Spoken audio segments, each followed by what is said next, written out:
Jessica, a 21 years old poor girl that used to give Dorcas money anytime she met her at the street of London, not knowing she's a billionaire's daughter until this happened.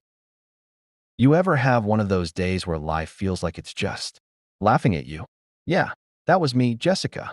21 years old, broke, tired, and trying to make London feel like home. Every morning I dragged myself through Oxford Street, clutching my coffee like it held all my dreams. Bills, rent, and a boss who looked allergic to kindness. That was my life. But then, one cold afternoon, I saw her. A tiny girl, maybe 12, sitting by the corner of the bakery, hugging her knees. She had this quiet face, not the kind that begged, just calm, like she was used to being unseen. Her clothes were neat, but her eyes looked lonely. I don't know what pushed me, but I stopped. "Hey," I said awkwardly, pulling out the few coins I had left. "You okay? You eaten today?" She smiled, small, shy, grateful. "Thank you, ma'am." Ma'am. I almost laughed. Me? I barely had lunch money, but something about her made me want to help. So from that day, whenever I saw her, I'd drop a little something, coins, snacks.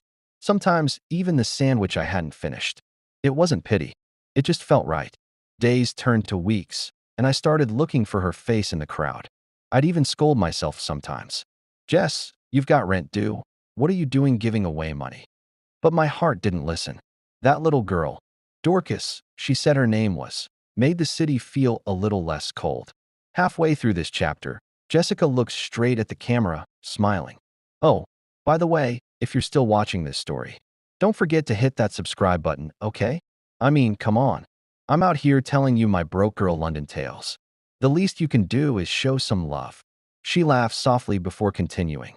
"Anyway, one particular day stands out. It was raining cats, dogs, and probably a few cows too. I saw Dorcas standing there, soaked, no umbrella, holding a small brown bag close to her chest. Something inside me twisted. I ran across the street, nearly got splashed by a taxi, and threw my umbrella over her. "Girl, you're gonna catch a cold," I said. She looked up at me, smiling that same shy smile. "You're always kind to me," she said quietly. My heart melted. I laughed to hide the lump in my throat. Well, someone's got to make sure London doesn't eat you alive. We walked together a bit that day. I tried to ask where she stayed, but she just said, "My dad's busy. He travels a lot." I didn't think too much of it. Lots of parents were busy, but something felt off. Her shoes were polished. Her bag looked new. Still, she never bragged, never acted proud, just humble.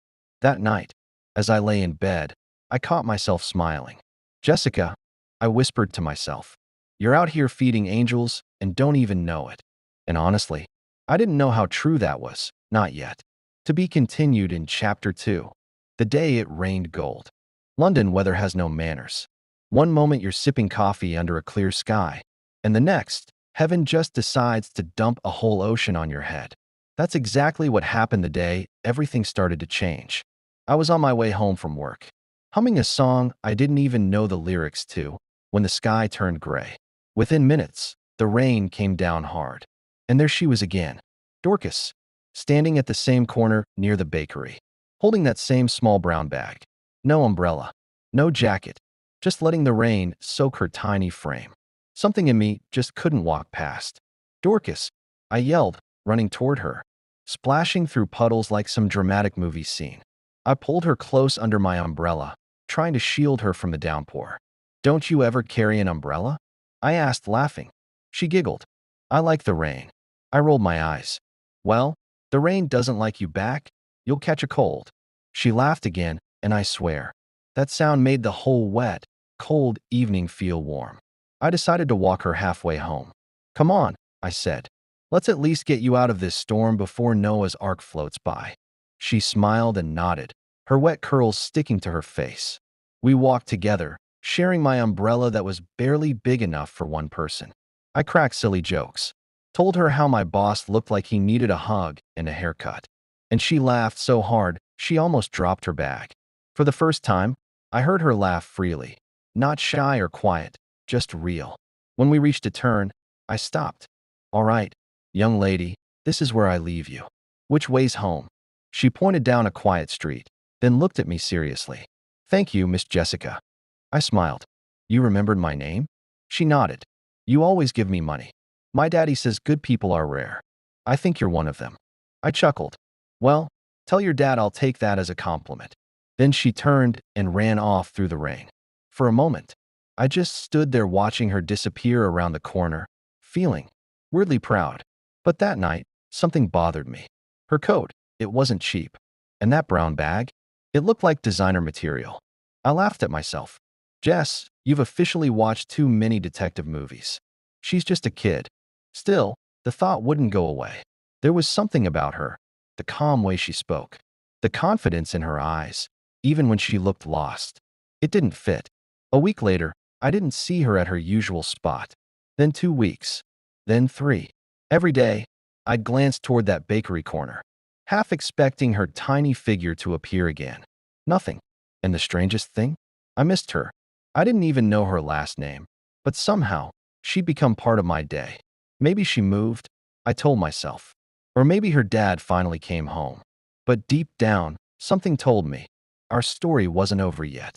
To be continued in Chapter 3, When Doors Open. 3 weeks. That's how long it had been since I last saw Dorcas. And honestly, it felt weird. I'd gotten used to her little smile greeting me from the corner of Oxford Street, like some daily reminder that kindness still existed in this crazy world. So that morning, I was dragging myself to work, late, hungry, and already praying my boss wouldn't see me. When this shiny black car pulled up beside me, I thought maybe it was one of those fancy taxis, until a tall man in a suit stepped out and said, Miss Jessica? Now my first instinct, run, because what billionaire-looking man knows my name? But he smiled politely and handed me a sleek card. Mr. Williams would like to see you, he said. Mr. Who? I frowned. I don't know any Mr. Williams. He just nodded toward the car. He said you'd understand once you saw who was waiting. At this point, my brain was screaming, Jessica, this is how people get kidnapped. But curiosity, and maybe a sprinkle of foolishness, won. I climbed into that car, my heart racing like a drum. The seats smelled like money. I tried to sit properly, pretending I belonged there. But I probably looked like a lost potato. We drove through parts of London I'd only ever seen in magazines. Then, we stopped in front of a massive white mansion with gates taller than my dreams. When the door opened, I stepped out, trying not to gasp. And there, right there on the steps, was Dorcas. She squealed, Jessica, and ran straight into my arms. I froze, blinking at her fancy dress and shiny shoes. Wait, what in the plot twist is going on here? She laughed. This is my home. I told Daddy all about you. I blinked so hard my eyelashes could have powered a small fan. Hold on. Your home? This mansion? Before I could process it, a tall man with kind eyes walked down the stairs. You must be Jessica, he said warmly. Dorcas speaks about you all the time. I'm her father, Henry Williams. And then it hit me. Williams. As in Henry Williams, the billionaire businessman everyone in London knew about. I think my jaw touched the driveway. He shook my hand gently. My daughter told me how you always helped her. You gave her money, even when you didn't have much. You treated her kindly without knowing who she was. I didn't know what to say. My brain. Empty. My mouth. Useless. So I just laughed awkwardly. Sir, I thought she was well. I didn't know she was your daughter. He smiled. That's exactly why I wanted to meet you. Dorcas tugged my arm, grinning. I told Daddy you're my angel. And just like that, I felt my eyes sting. This little girl, the one I'd been helping without a second thought, had just turned my entire world upside down. Henry looked at me kindly. Jessica, how would you feel if I helped you? The way you helped my daughter. My heart skipped. Help me how? He smiled. By changing your life. I laughed nervously, but something told me. He wasn't joking. If someone had told me a month ago that I'd be sitting in a billionaire's living room on a white sofa that probably cost more than my entire life savings, I would have laughed. But there I was. Me, Jessica, the girl who counted coins to buy coffee, now sipping tea that smelled like heaven, trying not to drop the cup from my shaky hands. Mr. Henry Williams sat across from me, calm and smiling. Jessica, he said gently, My daughter told me everything. Every time you gave her money, every meal you shared, every kind word.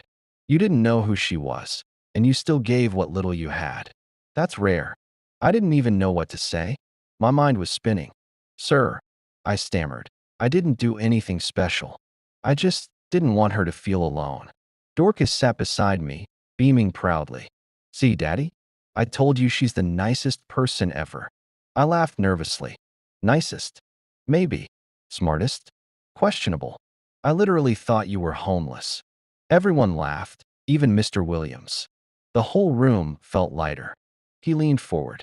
Jessica, tell me, what do you want to do with your life? That question hit me like a bus. No one had ever really asked me that. I looked down, fiddling with my cup. Honestly, I don't know. I've always wanted to study business, maybe start something small someday. But money's, well, not exactly my best friend. He nodded thoughtfully. I see. Then he smiled. What if I told you I'd like to help you make that dream happen? I froze. Help me how? He chuckled. A scholarship first. You'll finish school properly. Then, I'll have you intern in one of my companies. If you work hard, I'll back your first business when you're ready. I blinked. Twice. Maybe 3 times. Wait, you're serious? He nodded. Completely. Dorcas squealed and hugged me so tight I nearly spilled my tea. I told you Daddy would love you. I sat there speechless. For the first time in my life, I didn't have to fight so hard just to survive. It felt like someone had opened a window in a room I didn't even know was locked. Later that day, as I walked out of the mansion, the cool wind brushed my face, and I just stood there in the driveway, talking to myself like a madwoman. Jessica, did that really just happen? Girl, you went from giving coins to a kid to getting a full life upgrade. What even is your life right now? I laughed out loud, a mix of joy, disbelief, and gratitude. But deep down, I knew something had shifted forever. Kindness had come back around. Tenfold. That night, I called my best friend and screamed into the phone. I think I just got adopted by a billionaire. She thought I was joking. Honestly, I barely believed it myself. Lying in bed later, staring at the ceiling, I whispered, "Thank you, God. And thank you, Dorcas." And for the first time in years, I fell asleep with a smile that didn't fade. You know that feeling when you wake up and everything feels too good to be true? That's been my life for the past 6 months. Every morning, I still expect my alarm to drag me back to reality, the tiny apartment, the leaky kettle, the never-ending bills. But instead, I wake up to peace. Real peace. After that day in Mr. Williams's mansion, everything changed. He kept his word, paid for my studies, gave me an internship in one of his companies, and insisted I focus on building my future. Me. The same Jessica who used to count coins in her purse before taking the bus. I remember my first day at the company. I wore my only good pair of shoes and kept whispering to myself, "Don't trip, Jessica. Don't trip." I was nervous, but everyone treated me kindly. It felt like walking into a dream I didn't apply for. Dorcas still calls me almost every day. She tells me about school, her friends, and her little adventures. One time she said, "Daddy says you're family now." I laughed, but tears rolled down my face before I knew it. Because, in a way, it was true. Sometimes, I visit the same corner on Oxford Street where I first met her. I just stand there and smile, remembering the girl who thought she was helping someone less fortunate, not knowing she was the one being set up for a miracle. I've learned something powerful. Kindness has a funny way of circling back. You give a little, and somehow, life finds a way to give you more, not always in money, but in joy, in peace, in love. One evening, as I sat watching the sunset from my small but beautiful new apartment, I found myself talking out loud again. "Jessica, look at you," I said, laughing. "From sharing snacks on the street to dining with billionaires. Girl, if that's not a plot twist, I don't know what is." Then I looked straight at the camera, like I'm looking at you right now, and smiled. You guys, if you followed my story this far, thank you. And please, if you haven't yet, hit that subscribe button right now. Because what I learned is this: your kindness, your heart, your small good deeds, they matter more than you think. And who knows, your own Dorcas moment might be waiting just around the corner. Life isn't perfect. I still trip over things, still forget my umbrella, and still burn my toast half the time. But I wake up grateful every single day. Sometimes I visit Mr. Williams's mansion for dinner. Dorcas always runs to hug me, and her dad just smiles and says, "Jessica, you remind us what generosity really means." And every time, I laugh and say, "Oh, please, I was just being nice." But deep down, I know it was more than that. It was destiny, disguised as kindness. So yeah, that's my story. The girl who gave what she didn't have and got more than she ever dreamed. And if there's one thing I've learned, it's this: never stop being good. Because the life you didn't see coming might just be the reward waiting for you.